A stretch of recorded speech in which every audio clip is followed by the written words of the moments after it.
So like I was saying, staff is really encouraged, and we're trying to work through some things. Been great talking with staff and our youth and our children's, and so I'm excited for those things. By the way, again, YouVersion has the verses for tonight, and you can open that up if you are on your screen or different screen and use your phone.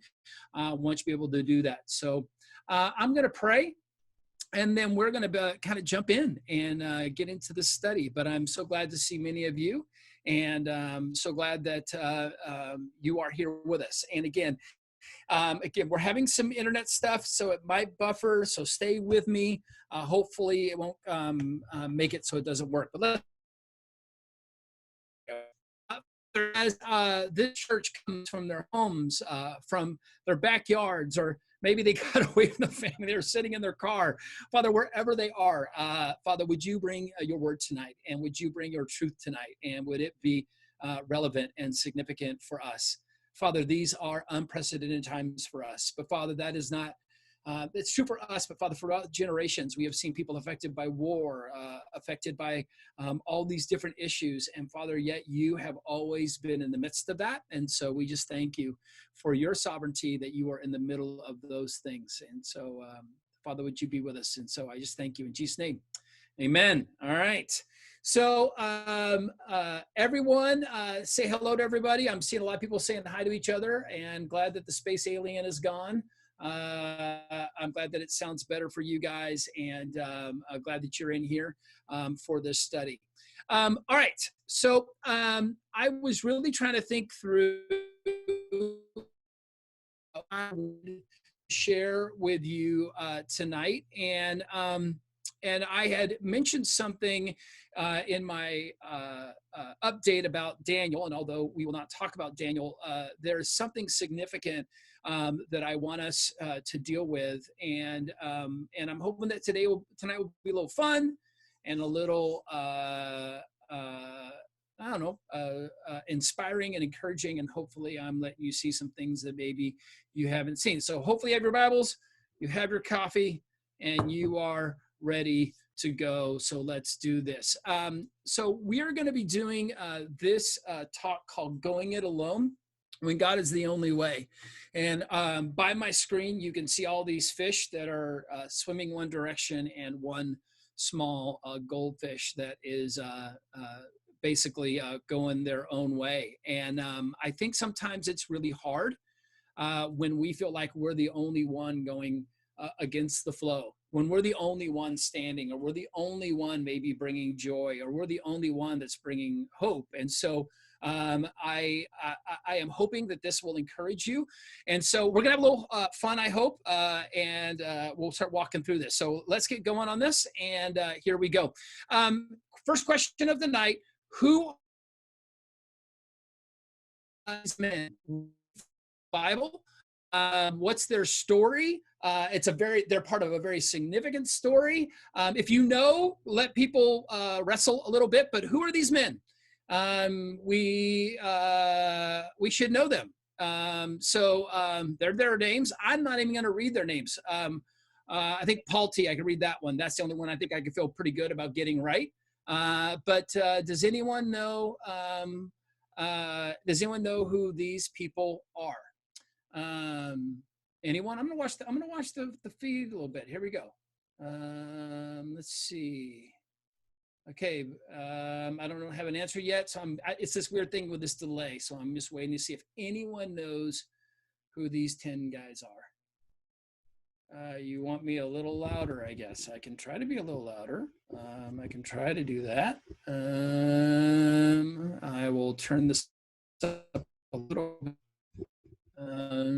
Anyone know? I'm getting nothing from the chat room. Come on, chat room, don't let me down. Does anyone know who these 10 guys are?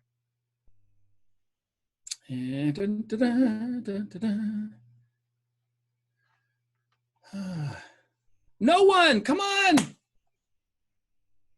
All right, if you don't know, just say don't know. Give me someone who says, even say don't know. I got nothing. I feel like I'm in a box all by myself, which I am. I'm in my office by myself. No clue. All right, thank you, Matthew. Being honest, love it. Anyone else? 10, 9. Antoinette, quit cheating. 8, 7, 6, 5, 4, 3, 2, 1. All right. So in the story is that, yes, someone finally got it. These are 10 of the spies that went to spy on Caleb. Here's the reason why I wanted to ask the question as to whether or not you knew their name. Their names are in the scripture, but we only know of 2. We know of Joshua and Caleb. So here's what's interesting. In our context, we know the 2 that were faithful, Joshua and Caleb. But what's interesting is these 10 guys are mentioned, and at the time, listen, they're the crowd. They're who the group was listening to. So I just want you to give this in context. From our perspective, looking back in scripture, they have become forgotten to us because we only focus on the 2, Joshua, and have already forgotten and have no desire to know the 10 who did not give a good report. But to those of those Israelites, they only focused on the 10. Are you kind of seeing where I'm going with this, right?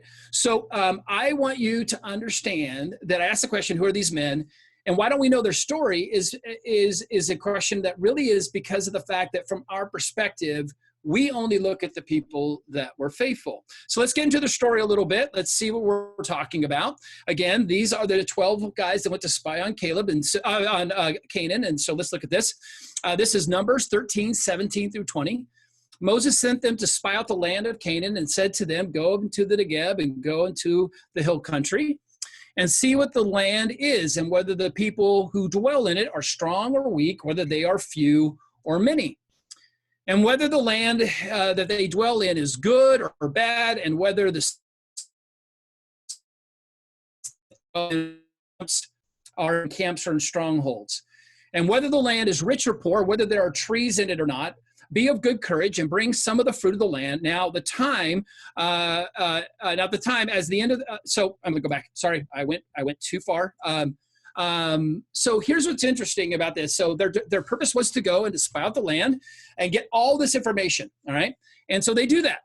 They go and they find out all the information about everything that is being asked of in that. And then in verse 25, at the end of 40 days, they return from spying out the land. All right. So they go, they spy out this land, and this is the land that, remember, God has promised. This is what has been promised to the people of Israel, and they were sent to find out about the land. Let's go to verse 27. And they told him, they told Moses, we came to the land to which flows with milk and honey, and this is fruit. And so they had this one being kind of carried by 2 guys' shoulders, gigantic grape clusters on it. So they brought back some of its fruit. And however, the people who dwell in the land are strong, and the cities are fortified and very large. And besides, we saw the descendants of Anak. Now, the descendants of Anak is where you're going to get someone like Goliath. These are giants. So again, that's where that whole kind of connection. So they've seen some pretty incredible things. The Amalekites dwell in the land of the Negeb, the Hittites and the Jebusites and the Amorites dwell in the hill country, and the Canaanites dwell by the sea. But Caleb quieted the people before Moses and said, now watch this. So they gave this whole thing of these are the people who are strong, but Caleb steps up, quiets around. He's the first one to say this, let us go up at once and occupy it, for we are well able to overcome it. So you have 10 of these guys who are saying they're too strong. This is where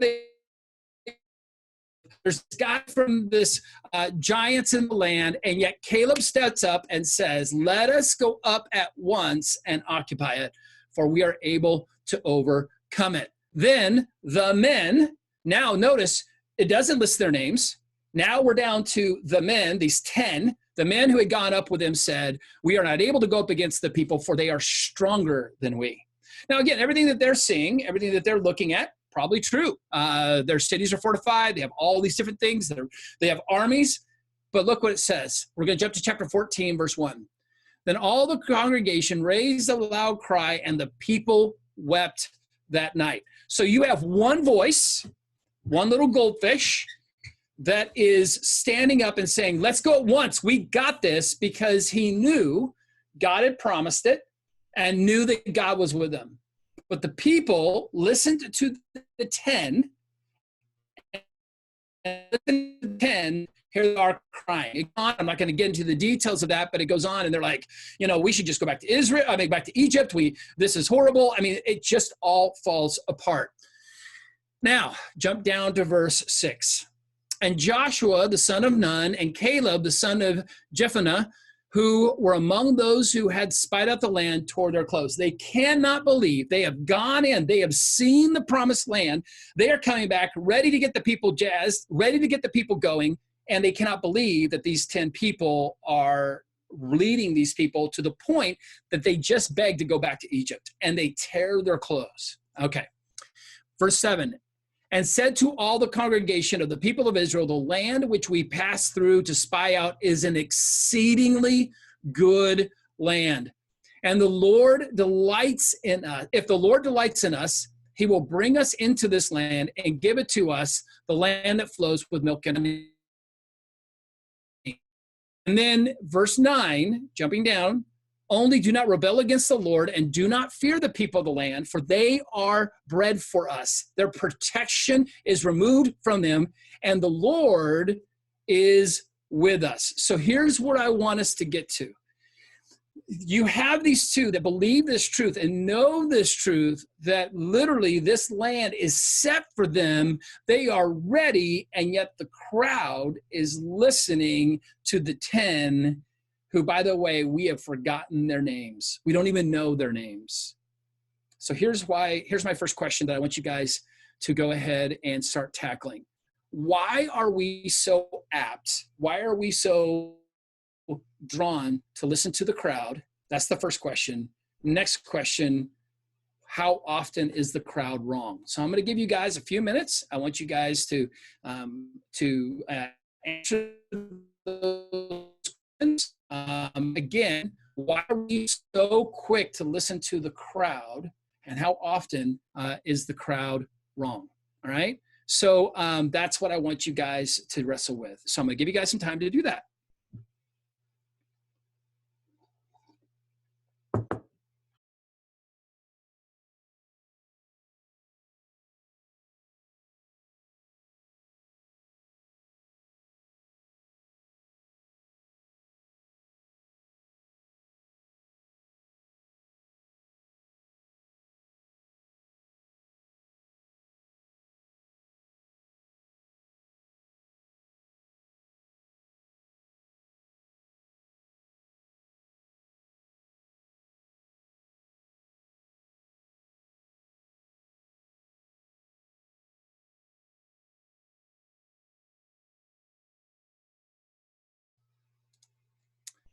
All right, I'm seeing some great answers and some real honest answers in our feed.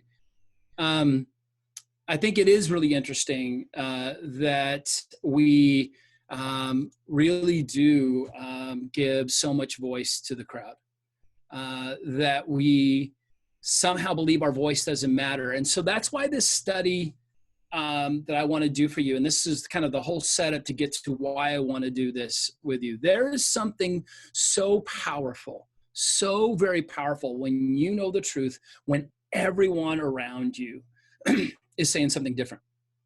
When everyone around you is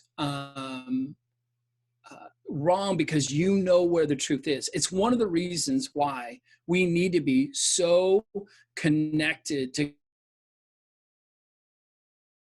It's one of the reasons why we need to know that it's truth. It's because we need to be able to hear when there's so much noise and so many things going on. No, this is the truth.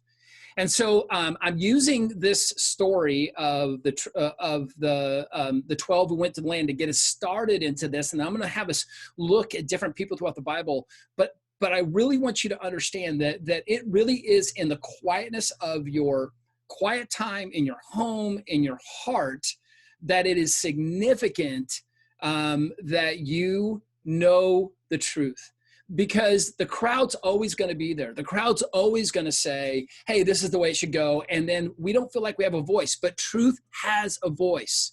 And there has to be those who stand up and go, no, no, no, this is what truth is. No matter what is happening, no matter what is happening even in the culturally around us, this is truth. And yes, there's opposition against that, and you may be the only one standing there. But when you know it's true and you can stand on that, it becomes what I want us to do is this. I want you to go back to Numbers and look at verse 24. But my servant Caleb, because he has a different spirit and has followed me fully, I will bring into the land into which he went, and his descendants shall get what they were looking for. So here's what's interesting. Caleb had a different spirit and followed him fully. It is a heart and is a commitment faith matter. Not this, because again, Caleb could have just been like, oh, the other 10 guys said it, I guess I should go with them. No, he went, no, I'm following God fully. He brought us here, said we're going into the promised land. That is truth. So that's what I'm going to be speaking into. The voice of God, the voice of truth, has to be louder in our ears than the voice of the crowd. And here's the next question. Are you able, and I'm going to add a little / willing to stand alone? Are you willing to stand alone? Because you're never alone. We're going to get into that. God is with you. But man, it can feel that way. It can feel like you're the only one that's not going to jump in with that or do this because everybody else is doing it, but say, no, this is truth, and this is not how I'm going to change. The voice of God, the voice of truth, has to be louder in our ears than the voice of the crowd. So again, verse 36, this is 36 and 38 of Numbers 14. And the men who Moses sent to spout the land, who returned and made all the congregation grumble against him by bringing up a bad report about the land, the men who brought up a bad report of the land died by plague before the Lord. God's like, I'm not letting these 10 who should have known that this land was for me, they don't get to go. They don't even get to journey for 40 years and just die off. He literally, all 10 of them died by a plague right then. So these 10, they were like, we are together, and here's the deal. The crowd is so often wrong. The crowd is so often wrong. And so these guys who, by the way, you don't know their names, they're in the story. You only know the names of the 2 because these are the 10 that God just takes them off because they were the ones that led his people astray. And God's like, nope, not doing that. We're not going down that direction. Let's go to Genesis 39, 6 through 10. So here's the reason why I want to bring this one up. Here we have 10 guys against 2, Joshua and Caleb. You know, they're standing up. At least they had each other. In Genesis 39, 6 through 10, we get the story of Joseph. Joseph, by the way, has been sold into slavery by his brothers. His brothers threw him in a pit. They have treated him poorly. He's now at a place called Potiphar's house. He is a slave. And the story goes on that he house. Potiphar goes on the trips and says, hey, you, even though are a slave, you are second in charge. Everything in this house is yours. You can do anything with it. Just don't touch my wife, right? So let's pick up the story in verse 6. So he left all that he had in Joseph's charge, and because of him, he had no concern about anything but the food he ate. But Joseph was handsome in form, and by the way, it's cutting off the bottom form and feature. And after a time, his master's wife cast her eyes on Joseph and said to him, lie with me.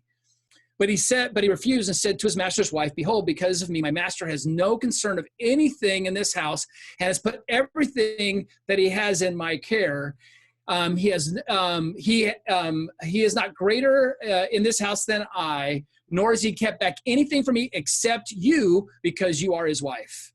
Now, he says something here pretty incredible. He says, how could I do such a wicked thing and sin against God? And she spoke to Joseph day after day. He would not listen to her, to lie beside her or be with her. Okay, so here's what I want us to get to. In the other one, 10 guys, 2. This is a young man who, by the way, was sold into slavery. He is in Potiphar's house. The wife is coming after him. And in doing so, listen to this, no one else knows. There's no one from his country. There's no one from his family. He is alone in this, and she comes at him. Look at this, day after day. His statement to her is this: how could I do such a wicked thing and sin against my God? He's not saying, hey, it's just morally wrong. He's not saying, hey, it'd be wrong against Potiphar. I want you to notice where Joseph's heart is. If he was to do this, he would sin against God. Notice, easy for, oh, it'd be bad against Potiphar, or no. Joseph has already in his mind made it his heart to say, no, I don't sin against my God. So here's the question I want you guys to deal with. What was the anchor for this young man in all alone, betrayed, sold, and being propositioned? What was his anchor? And here's the next question. Why is it so important to have that anchor set before temptation? Okay, those are your two questions. What do you think was his anchor? And then why is it important to have that anchor set before temptation? All right, that's what you guys get to look at. So get answering that, please.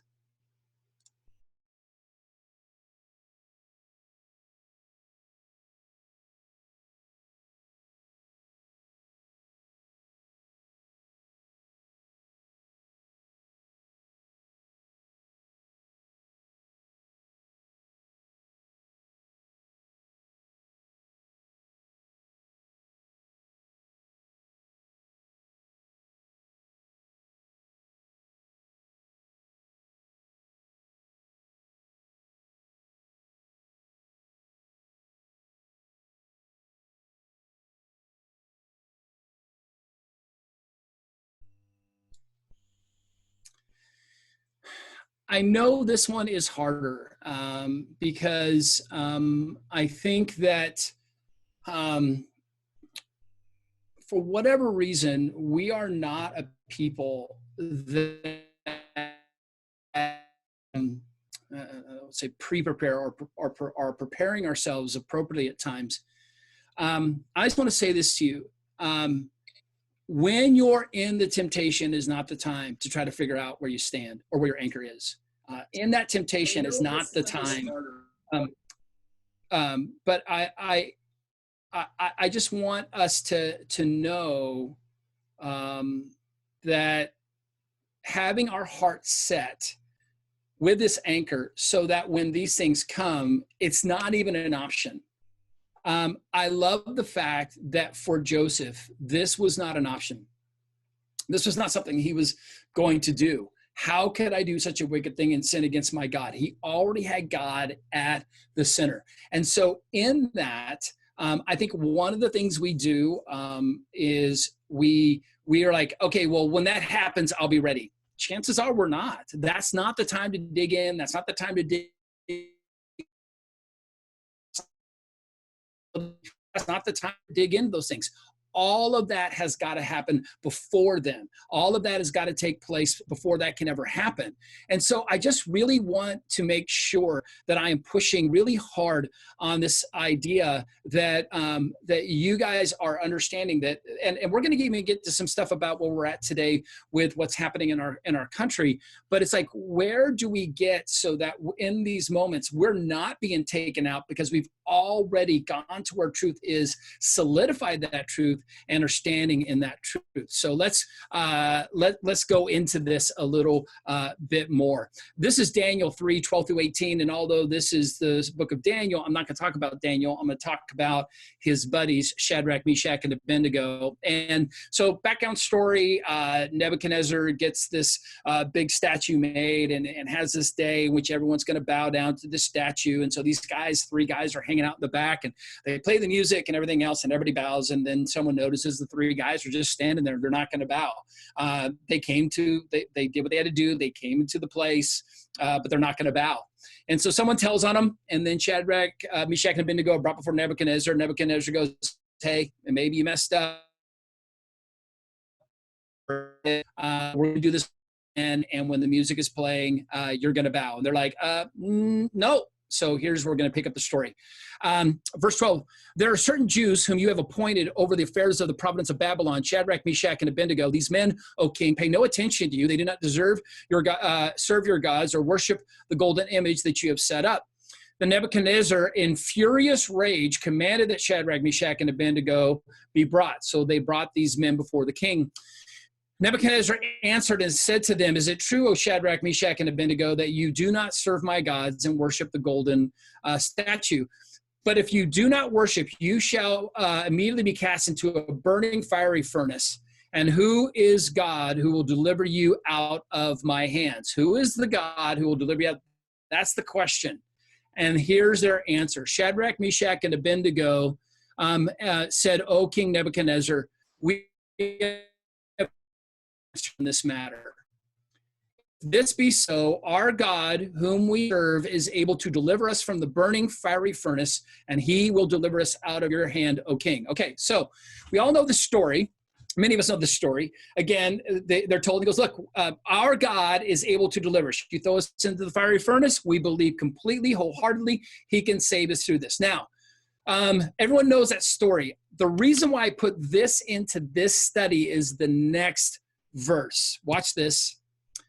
But if not, be it known to you, O king, that we will not serve your gods or worship the golden image that you have set up. But if not. So here's what's interesting. These three together are saying something fairly significant that we need to wrestle through. This is what they're saying. He can do it, but we trust him that even if he's still good, he is still worth not bowing to your image. So here's what I want you to understand. So we started with these 12 guys. We've gone to Joseph. Now we're looking at these three guys, and their heart is this. He can save us, but if not, be it known to you.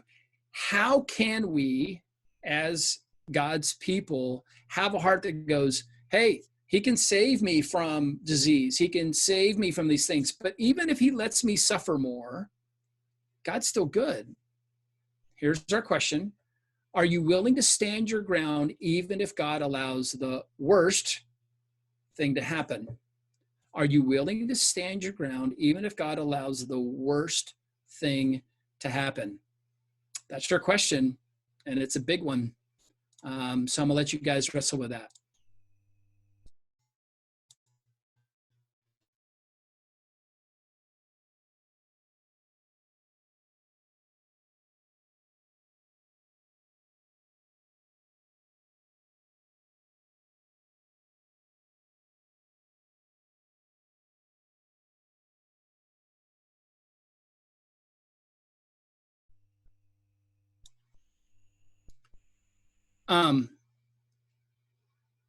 Thank you. There's a lot of honest answers in here. And again, that's why the theme of this whole study is, do we stand on truth no matter what?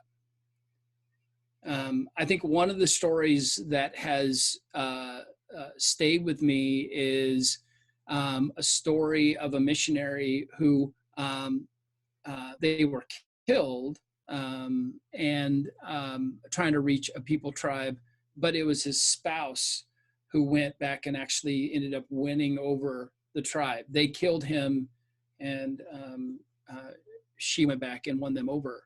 And so for him, he didn't realize that the truth of God wasn't going to happen in his lifetime. Because I think that's the thing that we get really concerned with. Like, no, God's got to make it all work within my time frame. God's got to make it all work. I'm this missionary. I'm going to go and save these people. And God goes, no, sorry. It's going to take your struggle and your sacrifice that is going to then open the door. And then that did open the door for his wife to come and really honestly to convert the whole tribe. And I think that for us, again, how do we have that truth in us before we get to that scenario, before we get to that situation?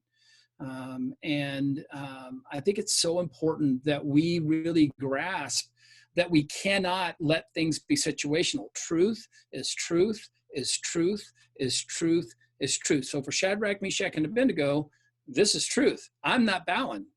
Yeah, you can throw me in the fiery furnace, and it could really be horrible. But the fact is, I'm still not going to bow because this is God, and God says, you shall have no other gods before me, period.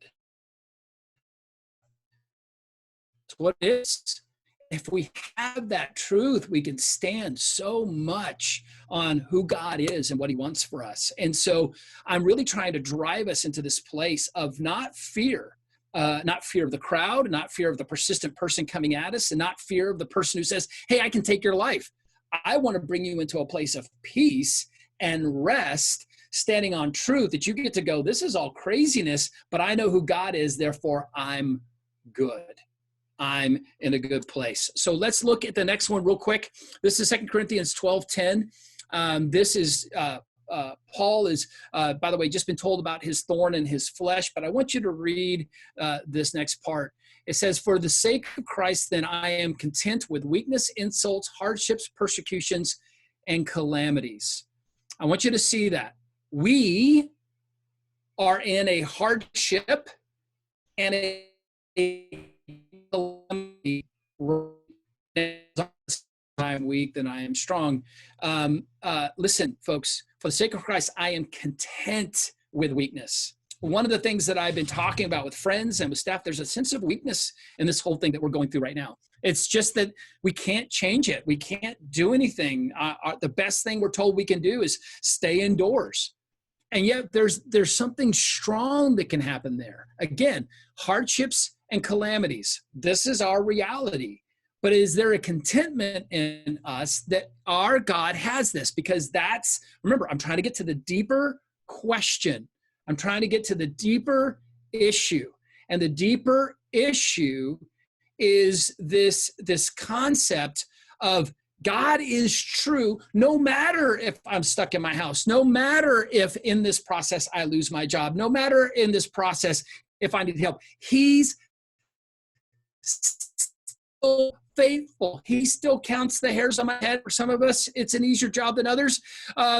God's still faithful. And so here's where I want us to get to. I'm trying to get us to a place of strength, not a place of fear. I am content with weaknesses, insults, hardships, persecutions, and calamities. I am content. And I'm just telling you, how do we get to that place of contentment? That's the question. That's the struggle that we really got to get through. Because again, I believe that there was a contentment in Caleb. I believe there was a contentment in Joseph. I believe there was a contentment in Shadrach, Meshach, and Abednego. How can I have that contentment as well? Okay. How do I get to that place where I get to go, no, God, you have this. And again, yes, it's not fun. And this is not how I would want it to be, but God, what are you doing? Excitement of God's doing something. And this could open up opportunities that we would have never have been willing to go through. Let me just be raw with you guys. We were talking about home church and all these things when we came together. And so for some of you, that was never on your radar. You were like, it's great for some people. It's good for things. There's a reality coming that whether we want to or not, we may be meeting in homes. If they release that, hey, we can get into groups of maybe 10 or to maybe 20, then we're probably going to be meeting in homes. And we'll have a service where you do exactly what you're doing at home, but with other people. And we're really trying to even find out, how do we make that service amazing? That if you're sitting in someone's home in their living room and you're having a meal with them and you're sharing and we're going, hey, I never thought I would be doing this home thing. But God goes, yeah, maybe you are. Maybe exactly what's going to happen. And so I just want you to know that we need to walk into that place. We need to walk into the place of truth and go, okay, God could actually be making these things take place. And by the way, there's some excitement in that. He's not letting us down. He's not going, hey, this is beyond my control. He totally has it. Do we stand on the truth of him? Do we stand in that place and that knowledge of where he is and what he's doing? And can we have that place? I was talking to a group this week on a Zoom call, and told them that one of our missionaries that we support is a guy from Saudi Arabia. And by the way, he's been doing a church on Facebook for years. Why? Because that's the only way he could do it. He was ran out of his country. He's here in the United States. He loves those people back in his country. So they do a secret church on Facebook. That came out of necessity. Folks, we could be in some of those same places, and yet he is making, sitting here in Fremont to people who need the gospel. God can open up these doors, and we need to sit into those places and understand that. Okay, so here we are now. This is Psalm 56, 9 through 11. I just want to share this with you real quick. And it says, then my enemies will turn back in the day when I call. This I know that God is for me. This I know, knowledge cemented in God, that God is for me. Watch the next verse.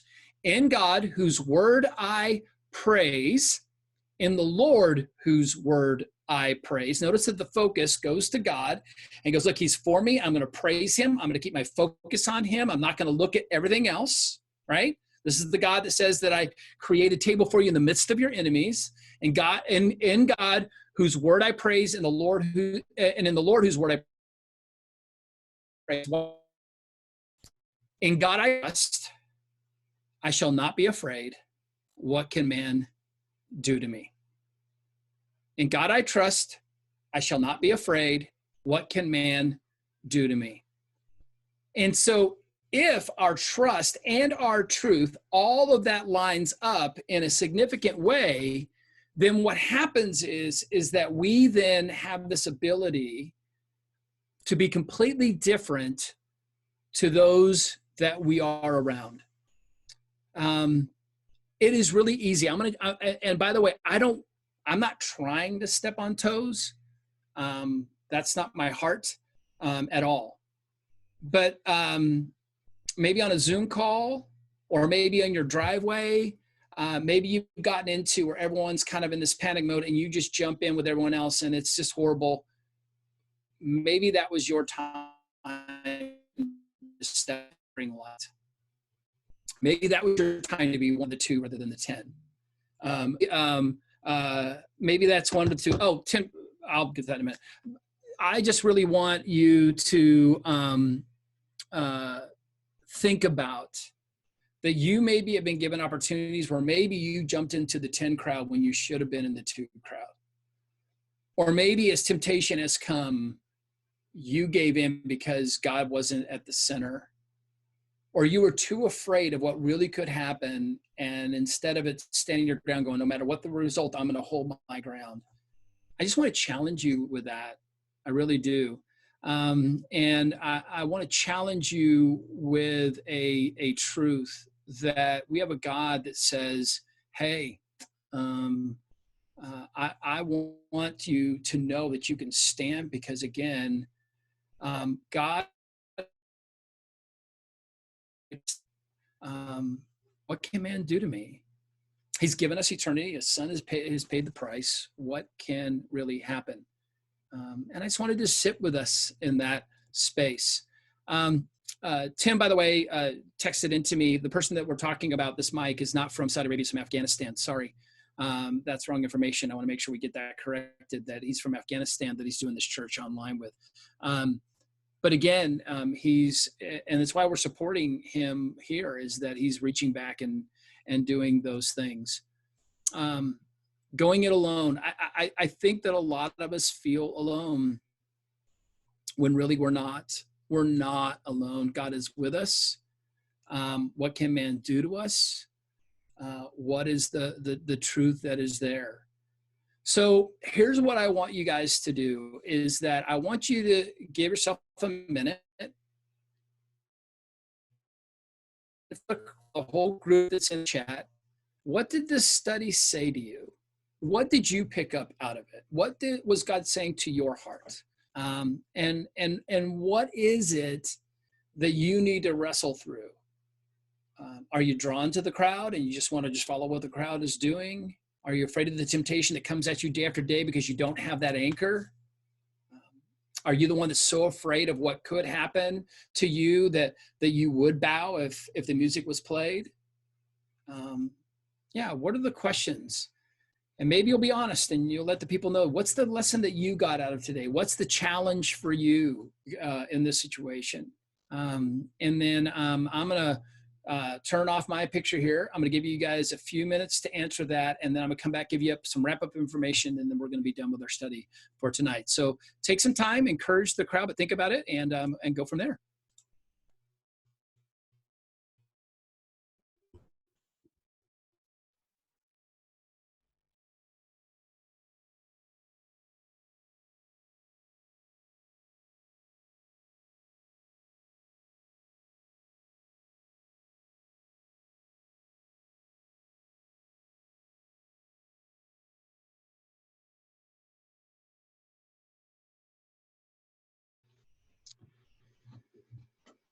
All right.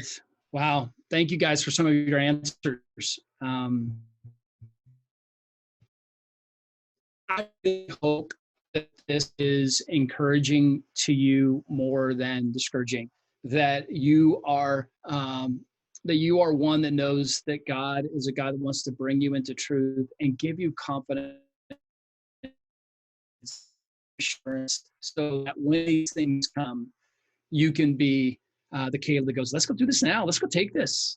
Or to be the one that says, "Hey, how can I do such a wicked thing and sin against my God?" Or says, "No matter what, I trust God and I'm not bound to this situation." All calamities, all hardships, God has this.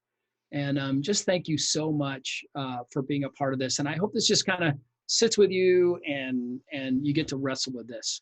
So with that, let me make a couple of announcements. Again, we have moved Ray's class, by the way, a great class, to 11 o'clock on Sunday. And we've done that the same with our middle school group. They're moving to 11 o'clock, and that's allowing us to do one service at 9:30. And there's a few reasons for that. It's going to help our tech team. By the way, there's a lot that has to go to pull off all of this, and it really is helpful. And so we hope to see you there 9:30. And it'll be great to have us all in one big chat room and seeing everyone there. And so looking forward to that. Also, we want to make sure that you just go to our website. We have such a good staff. Laura, Tim, Esteban, and all the way down. They are meeting and are really trying to wrestle. Laura's making sure that our website is up to date. So if you need information, go to our website, check out all those things, check all those different information. As we get information as it pertains to what we'll be doing with the church, we will let you know as soon as we have a plan. And again, we are asking if you have ideas. If you're like, "Hey, can we try this?" Give us ideas. We may not be able to try everything, but we're willing to give that and do that a try. We are still waiting to find out, just so you're aware, some of you guys know that Anthony Garza, his mother, is asking that her church is going to handle the service. And so we are still waiting to hear information as to if that's going to be streamed or how we can get that information out. Please be watching our website and our updates. And if we get anything, we'll either put something in our updates, which will go to Facebook and our homepage. But that's something that you can check on and continue to pray for Crystal and Serenity and the whole community church, if you would. We'd really ask you for that. It is really good to have been with you. I'm going to let this feed. I'm going to feed go for a little bit so you guys can chat for a little bit, and then we'll shut that down, and then we'll see you Sunday, and then we'll see you back here on Thursday, and it goes on and on and on and on and on. And hey, make good of your quarantine. Do something fun. I'm hopefully going to go home and light a fire in our backyard and roast some marshmallows. That's my goal tonight. So hey, it's been good to be with you. God bless you guys. Have a great night. All right. Bye-bye.